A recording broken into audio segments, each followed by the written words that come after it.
પાલિતાણાની પવિત્ર ભૂમિ પર 52 વર્ષ પછી આંતરરાષ્ટ્રીય વિશ્વવિખ્યાત કથાકાર મોરારી બાપુના સ્વમુખે જ્યારે આપણે રામાયણનું સપ્તાહનું આયોજન કરી રહ્યા છીએ ત્યારે જગતના નકશામાં જે શહેરનું નામ ગુંજે છે તે પાલિતાણા, જેના અણુએ અણુમાં વિજયગીરી બાપુ અને લાલગીરી બાપુનો વાસ છે તેવી આ ધરતી, અને તેથી જ પાલિતાણા માટે કહેવાયું છે કે આ દેશની ધરતી પર અંબર છે અને હૈયું તેનું સમંદર છે. અહીં રચકણ પણ કઈ અંક નથી, કણકણ સર્વત તવંગર છે. જેના અણુએ અણુમાં ભૈરવનાથનો વાસ છે એવી આ પવિત્ર ભૂમિ પર રેકોર્ડ બ્રેક માણસો જ્યારે કથા શ્રવણ માટે ભેગા થવાના છે ત્યારે આપણે એવું કહી શકીએ કે સંત છે એ સમાજના સુધારક હોય છે. શિક્ષણ અને ધર્મ લોકોને એકબીજાના હૃદય સુધી પહોંચાડે છે, અને હૃદય સુધી પહોંચ્યા સિવાય ખીલી શકાતું નથી, ભૂલી શકાતું નથી. હથોડો મારવાથી નહીં ખૂલતું તાળું, હથોડો મારવાથી નહીં ખૂલતું તાળું ખુલી જાય છે માત્ર અને માત્ર એક નાનકડી ચાવીથી, અને તેનું કારણ માત્ર અને માત્ર એક છે કે ચાવી છે એ તાળાના હૃદય સુધી પહોંચે છે. આજે પાલિતાણાની આ પવિત્ર ભૂમિ પર જ્યારે સંતો મહંતો ગુજરાતભરમાંથી અનેક સંતો મહંતો અને ભાવિક ભક્તો કથાનું શ્રવણપાન કરવા આવવાના છે ત્યારે અમારે પણ પહોંચવું છે તમારા હૃદય સુધી. તમને સૌને આપીને આવકાર મીઠો. સંત એટલે એવો સત્પુરુષ જે મોહ, માયા, માન, અપમાન, આશા, તૃષ્ણાથી મુક્ત હોય. આવા અનેક સંતો વિજયગીરી બાપુના સ્મરણાર્થે લાલગીરી બાપુ કે જેમણે ખૂબ જ નાની વયે 7 વર્ષની ઉંમરમાં એમણે સંન્યાસ ધારણ કરી લીધેલો.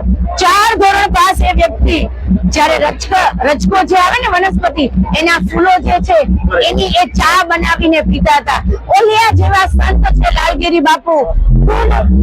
લાંબા સમયથી 4-5 માસથી સમગ્ર ટીમ અને પાલિતાણાની જનતા છે ખૂબ મહેનત કરી આ સુંદર મજાની કથાનું જ્યારે આયોજન કરતા જઈ રહી છે ત્યારે પાલિતાણાની પવિત્ર ભૂમિ પર ભારતભરમાંથી લોકો ડાયરેક્ટલી અને ઇનડાયરેક્ટલી જુદી જુદી ધાર્મિક ચેનલો દ્વારા આ કથા શ્રવણનો જ્યારે રસપાન કરે છે ત્યારે ખૂબ જ આનંદ અનુભવાય છે.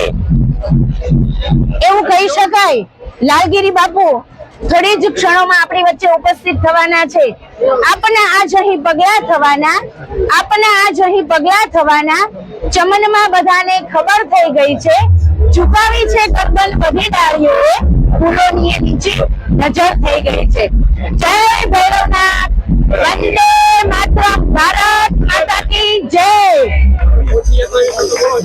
ભવ્ય પોથી યાત્રા કે જેમાં 2 ગજરાજ, 30 બગીઓ, ઊંટગાડીઓ, નાસિક જેવું પ્રખ્યાત બેન્ડ અને અનેક બેન્ડ દ્વારા ભવ્યમાં ભવ્ય પોથી યાત્રાનું આયોજન ભૈરવનાથના પરિસરમાંથી આ પોથી યાત્રા નીકળી અને સદાપરાની ધાર કૈલાસ ટીકરીએ પહોંચવાની છે.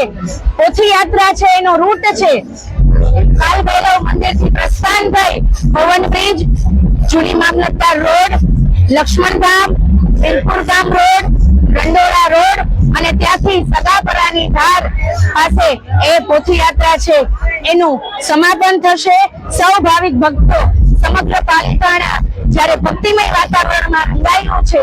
ખૂબ જ ઉત્સાહ પાલિતાણામાં નાના ભાવથી પાલિતાણાના રામજી મંદિરો, મહાદેવના મંદિરો અત્યારે શણગારવામાં આવ્યા છે. પાલિતાણાની શેરીએ સજા પતાકા લગાવી હર્ષભેર રીતે આંતરરાષ્ટ્રીય વિશ્વવિખ્યાત કલાકાર જ્યારે મોરારી બાપુ પધારી રહ્યા છે ત્યારે 52 વર્ષ પછી ઇતિહાસમાં પરિવાર બાપુ અમારા આંગણે પધારી રહ્યા છે ત્યારે અમે સૌ પાલિતાણા વતી એમનું હૃદયપૂર્વક ભાવભર્યું સ્વાગત કરીએ છીએ.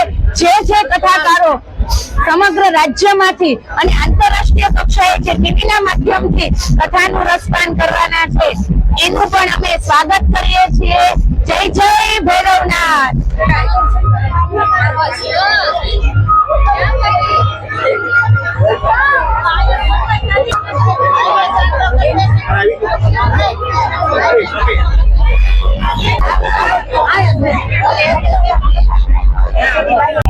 સંદેશ આપી